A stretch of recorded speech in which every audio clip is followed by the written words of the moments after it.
Muchísimas gracias, profesor Óscar Alba Salazar. ¿Quién es Óscar Alba Salazar? Presidente del Instituto de Estudios Internacionales de Bolivia desde el año 2000, abogado, licenciado en Ciencias Jurídicas, máster en Derecho Corporativo y Regulatorio, experto de cuestiones internacionales y obviamente bolivianas también. Presidente del Tribunal de Honor de la Confederación Universitaria de Docentes. Profesor, primero de todo, todos pensaron, yo sé que hablaremos también de la cuestión internacional, pero una cuestión un poco más doméstica, local. Todos pensaron que Evo Morales había terminado su carrera política y al cabo de solo un año su partido regresó al poder y parece casi que se vengó arrestando a los opositores. ¿Qué está pasando en Bolivia según usted? Bueno, creo que una máxima en política es que nadie termina su carrera sino hasta que lo decide o muere. Evo Morales no tiene interés en salir del escenario político boliviano y lo ha demostrado con sus acciones, no solamente en este tiempo, sino en el periodo que estuvo en el exilio. Por lo tanto, va a ser un actor político. Y es más, algunos masistas sostienen que es parte ya de la leyenda, del mito del movimiento al socialismo y que por lo tanto para ellos es imprescindible Evo Morales. Yo creo que Evo Morales en algún sentido es una rémora para las renovaciones, para la nueva época que tiene que encarar el movimiento al socialismo, iniciada con la pandemia, con el nuevo liderazgo, etcétera.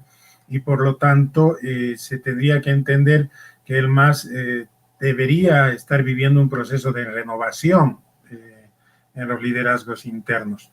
Sin embargo, como todo en política, esta es una cuestión interna y de símbolos con los cuales se manejan los actores políticos y en este caso el movimiento al socialismo. Según usted, es una pregunta que me hacen mucho, que me han hecho muchas personas a través de WhatsApp. Yo tengo una idea, pero me gustaría escuchar su pensamiento, lo que opina usted. ¿Qué significado tiene el reciente arresto de Jeanine Áñez? ¿Se trata de una retaliación política o hay algo más? Yo creo que hay que distinguir siempre hechos de derecho. Eso nos enseñan en las facultades de derecho en todo el mundo desde los primeros cursos. El pretender que solo sea una acción política dirigida desde la cúpula del gobierno del Estado es ignorar que existen de por medio jueces y fiscales y todo un aparato judicial, etcétera, que se encarga de recibir las denuncias, tramitarlas, investigar, procesar y sentenciar. Y eso pasa también en Bolivia. Pretender que en Bolivia no existe, etcétera, puede ser también terriblemente despreciativo con la justicia boliviana. Eso ocurre desde el punto de vista del derecho. Lo que ocurre desde el punto de vista de los hechos es que circunstancialmente es un modo de polarizar. Los políticos saben que sacan ventajas cuando presentan un discurso en el cual se pone blanco o negro. Entonces todos los blancos para este lado, todos los negros para aquel lado, y entonces es un modo de movilizar a la gente en una causa. Ahora, la causa puede ser más o menos legítima o ilegítima, no estamos hablando de derecho, de jurídico, sino de la receptividad, de la intersubjetividad, de cómo la gente capta estas circunstancias, este momento. Entonces, un mecanismo de defensa de un bloque político es hacer la denuncia, es mostrar estos hechos agrandándolos, achicándolos, etcétera. Y esto es lo que está ocurriendo en este momento. En realidad es un momento profundamente político, no es un momento judicial, sin que eso quiera decir que no se debe tener en cuenta, si quieren ustedes, la venalidad, los problemas del sistema judicial boliviano. Pero no es esa dimensión la que está en cuestión. Si a mí como abogado me preguntaran cuál es lo real jurídico, seguramente mi respuesta debiera ser, yo no soy el juez. O sea, yo podría presentar los argumentos como presenta cualquier abogado, de una parte, de la otra, o inclusive tratando de ser imparcial, mostrarlos en el ámbito judicial. Pero para eso también tengo que tener los hechos del ámbito judicial, no presumirlos. Y como yo no estoy manejando los expedientes del caso, entonces difícilmente puedo decir aquí está, en tal fecha se hizo esto según la denuncia judicial, o el mandamiento de aprehensión salió con tal razón. Entonces tengo que escuchar a la prensa, y muchas veces esta prensa, sobre todo la prensa que trabaja en redes sociales, etcétera, lo utiliza más en el sentido sensacionalista o de manejo de opinión pública, dirigido a esto que decíamos al empezar esta pregunta.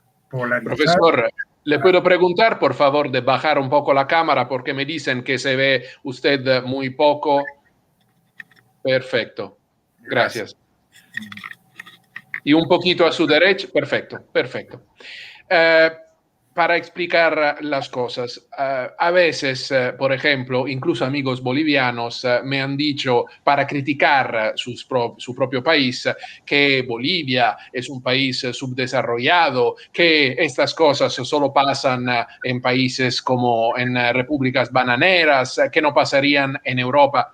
En Europa, yo soy de origen italiano, en Europa en los años 90 tuvimos algo llamado manos limpias, es decir, una revolución judicial que destrozó completamente algunos partidos políticos, sobre todo de centro derecha, y el Partido Socialista, que en ese tiempo era bastante fuerte. Entonces son cosas que pasan por todos lados, y por eso me permito hacer esta otra pregunta. Esta causa contra Áñez y sus ministros podría servir como precedente para que los partidos, no solo el MAS, para que los partidos políticos en el poder, en este momento el MAS con el presidente Arce, invaliden y anulen a sus contrincantes políticos. ¿Qué se esconde tras las acusaciones, por ejemplo, de sedición, terrorismo, conspiración? ¿Qué dice la ley boliviana en relación con estos cargos? A ver, me gusta un término que usted acaba de decir. ¿Qué se esconde? Si está escondida una intención, sobre todo política, entonces la especulación solamente tendría que llegar a quien quiere oír cierto tipo de cosas. ¿Qué esconde el gobierno o el oficialismo? ¿Qué esconde la oposición o qué quiere esconder la oposición detrás de esta conmoción generada? Hay temores, seguramente, como sabemos también en la ciencia política, gran parte de los comportamientos políticos tienen que obedecen a temores. Hay temor de que la justicia boliviana haga una persecución sobre todo el gobierno de transición o lo que se llamare, y también sobre la oposición, que tendría una serie de cuentas pendientes, etcétera. Sí hay temor. Y creo que a veces un temor justificado, ¿no? Porque Bolivia ha mostrado también, como creo que en muchas partes del mundo, que los jueces pueden adaptar sus comportamientos al poder de turno, ¿no? Por X circunstancias. No solo estamos hablando de moral, estamos hablando de un dispositivo, de un mecanismo, que cuando se trata de política funciona de un modo o de otro. Entonces, sí, yo creo que hay algo de eso. Y si el gobierno esconde algunas cartas para tratar también de eliminar a la oposición, de impedir que ejerzan sus cargos, ahora que ha habido elecciones subnacionales, etcétera, seguramente se va a hacer evidente con las acciones que pueda realizar el gobierno. Pero no olvide que en política las circunstancias van acumulándose y permiten que la cosa evolucione hasta un acontecimiento o se deteriore, evitando que ocurra ese acontecimiento. Por lo tanto, sí, yo creo que deben existir cosas escondidas, pero también los actores, y en Bolivia como en otras partes puede haber de distinto tipo, son los que marcan el ritmo. Hace 2 días o 3, una jueza en la ciudad de Sucre ha emitido un mandamiento de libertad para un joven que era de un grupo de enfrentamiento en la época del conflicto del 2019, y ha sido entre admirada, aplaudida, etcétera, o criticada, amenazada, etcétera, por actores políticos, no así por actores judiciales, no así por este otro mecanismo de la justicia boliviana. Por lo tanto, yo no creo que sí hay que temer algunas cosas, pero no puedo hacer evidente este complot, si se quiere, o los complots de un bando y del otro. Y lo Pero único ¿cree usted que será posible que se salvaguarde el debido proceso? Sí, sí, creo que sí. En realidad, el debido proceso en derecho no consiste simplemente en que hoy día lo denunciaron y lo metieron, sino en pasos que ajustan diferentes momentos y por lo tanto denuncias, contradenuncias, memoriales, audiencias, acciones que tienen que demostrar una cosa y la otra. Por ejemplo, se habla mucho de llevarlos a casos de cortes internacionales, la Corte Interamericana, la Corte Penal, etcétera. Y la mayor parte de los que utilizan esto no identifican que esta es una acción subsidiaria, que previamente tienen que agotarse los mecanismos internos. Y mientras no existe este agotamiento de recursos internos, no van a pasar de denuncias políticas con intención de agrandar los hechos y por lo tanto inviables desde el punto de vista jurídico o judicial. Inviable. Usted trabaja mucho con los jóvenes, es un profesor, entonces la pregunta es, ¿cómo perjudica a la sociedad a la sociedad los altos grados de polarización que se viven actualmente en Bolivia? ¿A quién beneficia, según usted, esta polarización? Yo creo que no beneficia a una especie de lógica social, de encuentro moral común, no la prohija, no la beneficia. Beneficia a aquellos que quieren la polarización, como dijimos en la primera pregunta, que quieren ver de pronto un ejército en confrontación con otro. Bolivia tiene una larga historia de conflictos, tiene problemas de concepción del poder. Nunca ha habido un Estado real que abarque a toda la sociedad. Por lo tanto, necesitamos crear o recrear o reinstalar una serie de valores y principios que expresen una moral nacional, local, positiva, ¿no? Esta está muy alicaída. Si uno escucha los discursos en Bolivia, todos son acusaciones, ¿no? De corrupción, de inmoralidad, de perversión, etcétera. Y esto no necesariamente es cierto. Está bien, hay bastante de ello, pero creo que lo que la sociedad necesita es líderes que expresen una visión más positiva del ser boliviano, de la condición social, sobre todo de los jóvenes, porque ellos están perdiendo la esperanza muy rápidamente. Se parece a la pandemia y los efectos psicológicos que tiene sobre una generación. Lo propio es esto. Son años de deterioro moral, pareciera que se quiere ensalzar lo mal hecho, y eso no está bien, no está bien, porque no es cierto además. En Bolivia existe toda clase de gente de un lado y del otro, y no tiene por qué tratarse a los bolivianos con un solo rasero.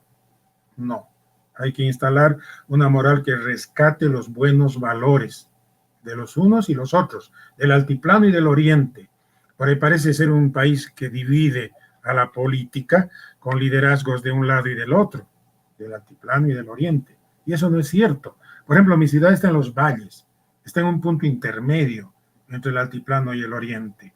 Y la gente también expresa esa división. Por ejemplo, el alcalde que ha ganado las elecciones aquí es de oposición al gobierno. Y el gobernador, prefecto, es de oficialismo. Entonces, dígame usted, quiere decir que los cochabambinos miran con un ojo y con el otro. Miran al oficialismo como positivo, al MAS, y también miran a la oposición como positiva. ¿Por qué? Lo que varía son los liderazgos en los cuales tiende a creerse, ¿no? Y segmentos sociales. Y cuanto más se profundice la segmentación, más complicado para Bolivia. Profesor, ¿cómo interpreta usted a la vida política pública de Bolivia desde 2019 hasta el presente?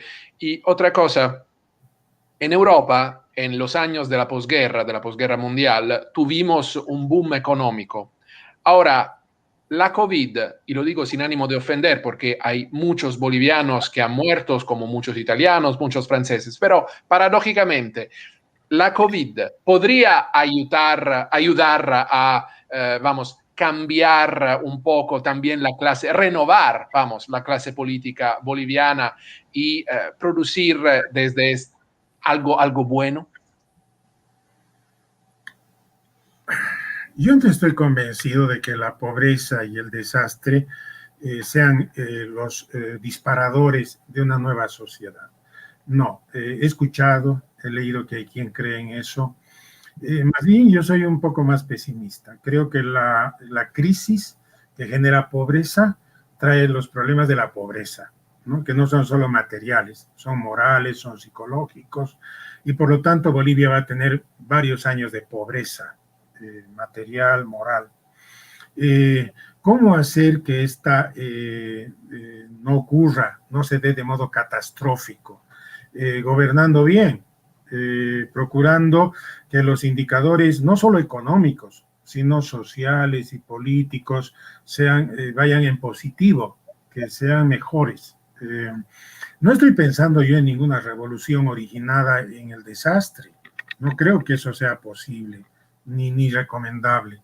Estoy pensando en la necesidad de una mejor sociedad, no con revolución, sino con buena administración. Entonces, ¿qué habría que pedirle a este gobierno, a este Estado? Que no solo se preocupe de los indicadores económicos, que en una mirada economicista me parecen buenos, está bien, hay que dedicarse, pero creo que hay que dedicarse a los indicadores sociales. Hay que cuidar el tema de la educación, la salud, etcétera. Y hay que dedicarse también a ciertos indicadores nunca vistos, que son los psicológicos, una sanidad moral y psicológica del país. Y de los para que se entienda cómo usted piensa. Usted ha sido presidente del IDEI desde el año 2000. ¿Podría decirnos qué es el IDEI y efectivamente cuáles son sus principios rectores y sus alcances?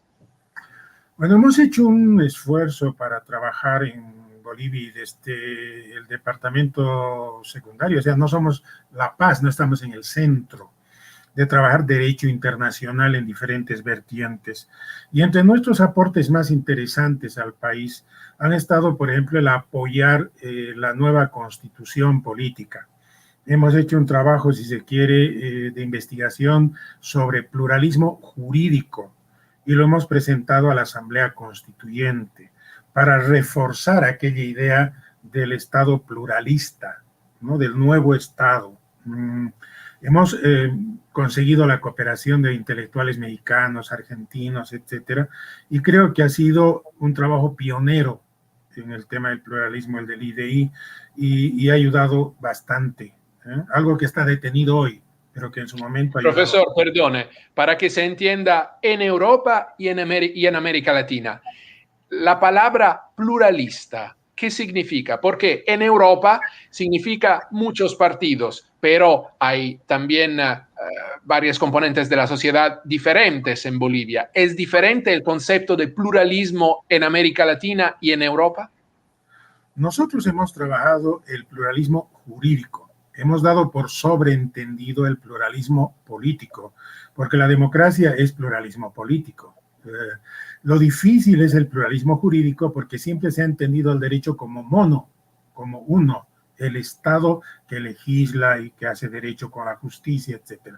Nosotros hemos buscado apoyar esta reivindicación, por ejemplo, de los ordenamientos jurídicos indígenas, de las tradiciones indígenas del derecho.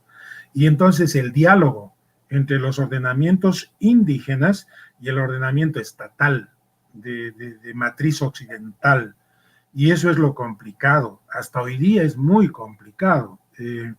pese al esfuerzo puesto en la Constitución, no ha logrado avanzar o desarrollarse como se quisiera. Entonces, pluralismo jurídico también ha tenido algunos cultores en Europa, destacadísimos, pero que tampoco han logrado plantar el tema, implantarlo. De todas maneras, en Bolivia sí está en la Constitución, y por lo tanto, cuando se dio la Asamblea Constituyente, nosotros fuimos parte de eso. Y también hemos trabajado en otra vertiente del derecho internacional, el tema de la controversia con Chile. Hemos estado entre los proponentes de un artículo, imitando un artículo transitorio de la Constitución argentina que declaraba el derecho irrenunciable de Bolivia a tener un acceso soberano al Océano Pacífico. Hemos teorizado, hemos argumentado, hemos presentado los argumentos, etcétera, hasta que hemos sido derrotados juntamente con el fallo que sacó la Corte Internacional de Justicia de la Haya sobre el tema. Hoy día estamos trabajando el tema de la paradiplomacia, en realidad manteniendo esta ética de ayudar a aquellos que están marginalizados, escondidos en la estructura del Estado. Creemos que municipios, gobernaciones, ciudades intermedias tienen que internacionalizarse y tienen que llegar de un modo que les ayude al desarrollo, no sustituir al Estado en los temas de seguridad, defensa, sus grandes temas, sino la cooperación para el desarrollo de un modo eficaz, efectivo.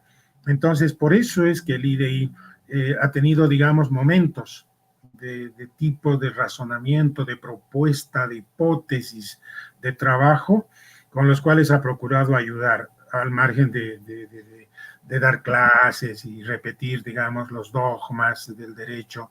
Ha habido propuestas y creo que hemos estado entre las instituciones que mejor han intentado proponer cosas interesantes. Y ahora, ¿cómo se han visto afectadas las actividades del IDEI en esta época de pandemia? ¿Tenéis más webinars, más cursos online? ¿Cómo funciona, por ejemplo? Porque tenemos también varios jóvenes que nos miran y que a lo mejor quieren atender sus cursos. ¿Es posible tomar clases online, por ejemplo, desde fuera de Bolivia?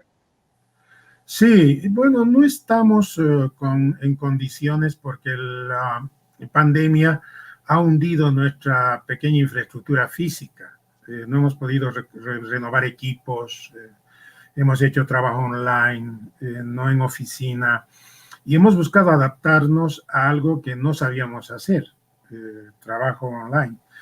Algo hemos conseguido. El IDI ha sobrevivido el año 2020 y está relanzado este año 2021. Eso para nuestras condiciones es harto decir. Y sí, estamos planificando algunas cosas, estamos trabajando con la Facultad de Derecho de la Universidad Mayor de San Simón para crear una carrera de Derecho y Relaciones Internacionales, que también esté a medio camino con lo virtual. Esperamos que para el segundo semestre esté lanzando una especie de cursos experimentales, porque queremos que tenga formas innovadoras. Ya no podemos ignorar la educación online, virtual, no lo podemos hacer. Y entonces vamos a tener profesores del exterior, tenemos asociados, profesores argentinos, colombianos, brasileros, no solo bolivianos. Por lo tanto, vamos a trabajar con ellos. Y uno de los grandes temas, reitero, de esta época es también hacer un curso certificado, seguramente online, también sobre paradiplomacia, sobre las relaciones internacionales de los entes subnacionales. Esto es paradiplomacia, municipios, gobernaciones. Y estamos preparando con un equipo de gente bonito, o sea, entre profesores bolivianos y extranjeros, una oferta corta de derecho comparado, de política comparada. Entonces queremos comparar lo que pasa en paradiplomacia en Brasil, Argentina, Colombia y Bolivia, inicialmente, y luego ir capturando a otros y tomar sus experiencias, y que sean cursos relativamente cortos. Pensamos hacer máximo unos 2 meses por cada país. Entonces son módulos concretos y serán primero Bolivia, luego Brasil, luego Argentina, etcétera.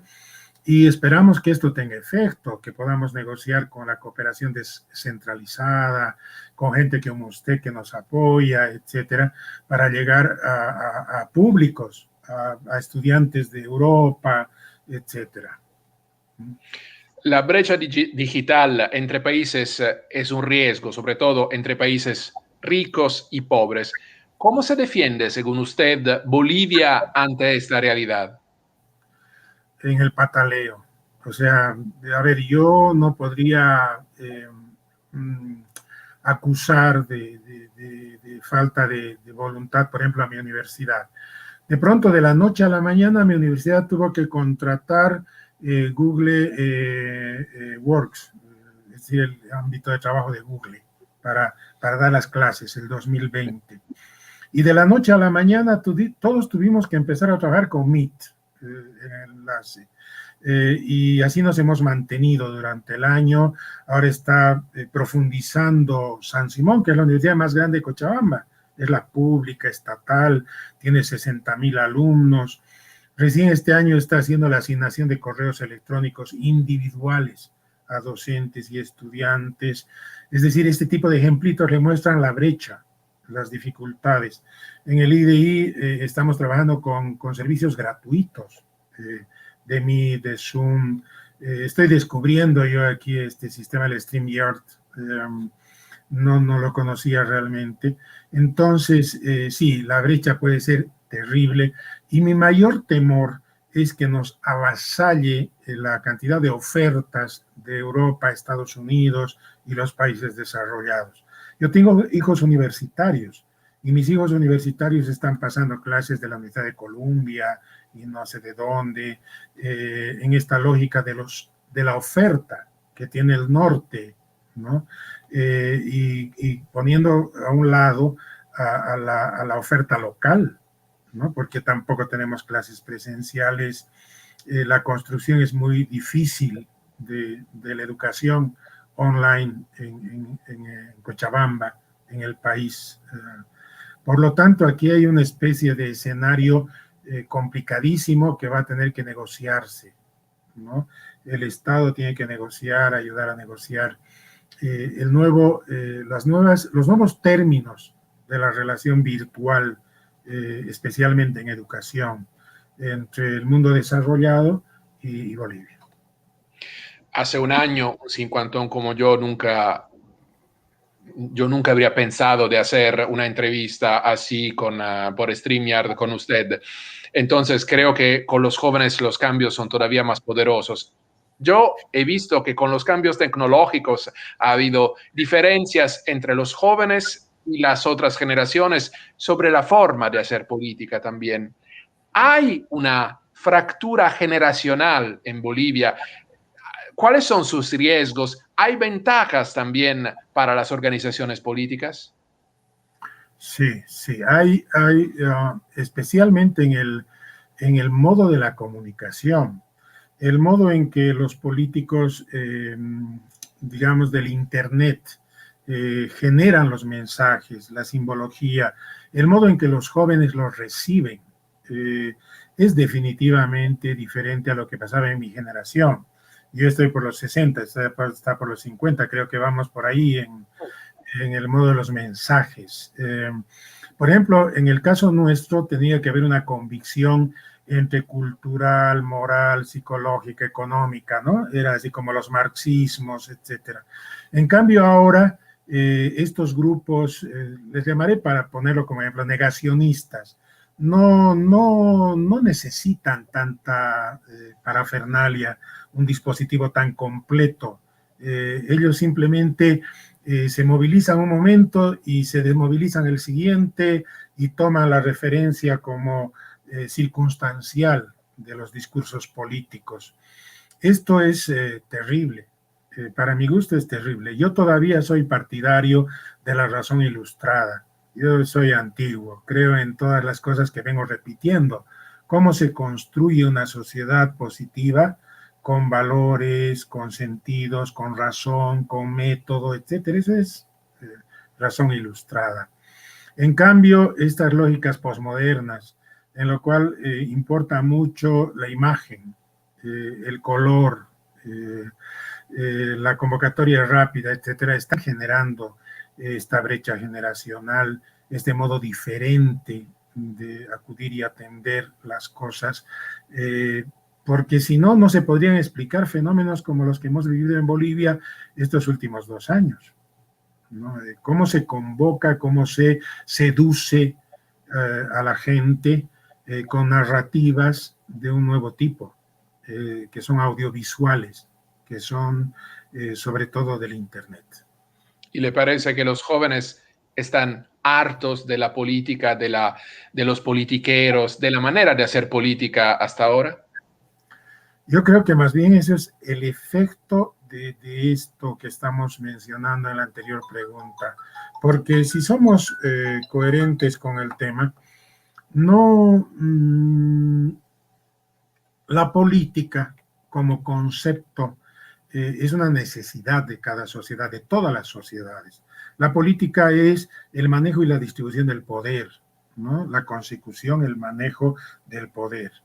Y esto no puede ser malo, en el sentido de que una sociedad entera estructura su poder para beneficiarse de él, ¿no? Y si vemos a la política como algo profundamente negativo, es porque los mensajes machacones son, miren, este político es corrupto, su opositor también, el otro igual, esto no sirve. Es decir, estos mensajes del tipo rápido, TikTok, no sé qué cosa más se llaman, están todo el rato denunciando a una política que, entre comillas, no es la política. O sea, los que eligen a Evo Morales lo eligen de algún modo porque consideran que los representa, los representa. Esa es la lógica. Y si son el 55% los que eligieron a Luis Arce, entonces los representa a ellos. Y ahora el autoconvencerse del otro 45% de que estos son monigotes, de que no saben, de que son ignorantes, de no sé qué, es parte de unos mensajes bastante perversos sobre la política. Y al revés también, ¿no? Porque claro, la oposición no solamente son los pititas, sino son unos pobres señores que no saben dónde están parados. No es esa la lógica. La política aquí y en Francia es la expresión de una sociedad, ¿no? Y debería ser la mejor expresión de una sociedad. Ok, que no lo sea, que no sea la mejor expresión, por lo menos que sea la expresión que debe respetarse. En democracia, mayorías, minorías. Y terminando nuestra entrevista, es un problema también que tenemos en Europa, en Italia, en España, en Francia. Es decir, los países, los políticos están más interesados en la política interior y no entienden que hoy en día, por causas de globalización, estamos interconectados. ¿Cree usted que en Bolivia, por ejemplo, habrá, no importa de derecha o de izquierda, quién está al gobierno, quién sea presidente, pero habrá en el futuro un interés hacia el mundo para que Bolivia ya no sea más un enano político a nivel internacional? Creo que uno de los grandes problemas que está viviendo el mundo, no solo Bolivia o Europa, es este retorno a la tribu, a los nacionalismos, a querer encontrar un lenguaje político, cultural, local. Miren, nos guste o no, el mundo se ha internacionalizado. Los anteriores intelectuales del derecho internacional llamaban mundialización. Los de la economía le llaman globalización. Y entonces creo que la gente tiene que educarse, tiene que tratar de entender estas señales y datos, hechos de la globalización, de la internacionalización. Me parece que la esperanza de un mundo mejor era cuando los políticos creían en el internacionalismo. Y no hablo solo de Marx y su gente, sino también de la internacional liberal, de la internacional socialdemócrata, que en diversos momentos intentaron inspirar movimientos globales, internacionalizados de la política.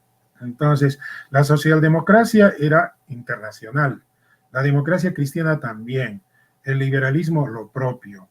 Y creo que hay que hacer el esfuerzo de volver a aquello, ¿no? No los vamos a unificar, no vamos a transformar a los marxistas en liberales o a los liberales en marxistas, pero cada uno de ellos sí tiene una mirada del internacionalismo, y creo que esa mirada es la que tienen que educar en su militancia y en la sociedad.